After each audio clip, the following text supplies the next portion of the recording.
In today's video, I'm going to teach you how to change file name in WPS Office desktop app. Renaming files on your computer is a simple but very important habit, especially if you work with multiple documents every day. A clear and organized file name helps you quickly recognize your files, avoid confusion, and keep your workspace neat and professional. To get started, make sure the WPS Office desktop app is open on your computer. Once the application launches, you will see the home page where all your recent and saved files are displayed. This is the main area where you can manage your documents, so take a moment to look through the list and find the exact file you want to rename. After locating the correct file, move your cursor to the right side of that file.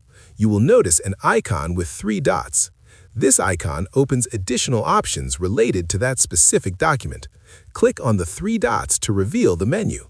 This menu gives you access to several file actions without needing to open the document itself.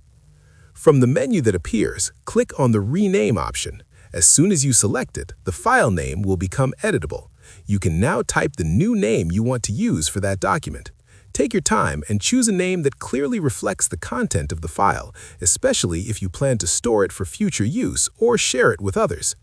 Once you have finished typing the new file name, review it carefully to make sure it is spelled correctly and easy to understand. When you are satisfied with the new name, press the Enter key on your keyboard. This confirms the change immediately. You do not need to click anywhere else or save manually because the new name is applied right away. After renaming the file, you will see the updated name appear instantly on the WPS Office homepage. This confirms that the process was successful.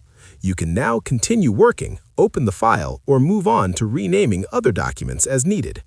Developing the habit of renaming files properly can save you a lot of time in the long run. It makes searching easier, reduces mistakes, and helps keep your digital files well organized, especially when working on similar documents or multiple versions of the same project. If you found this video helpful, let me know in the comments, give it a like, subscribe to the channel, and don't forget to hit the notification bell.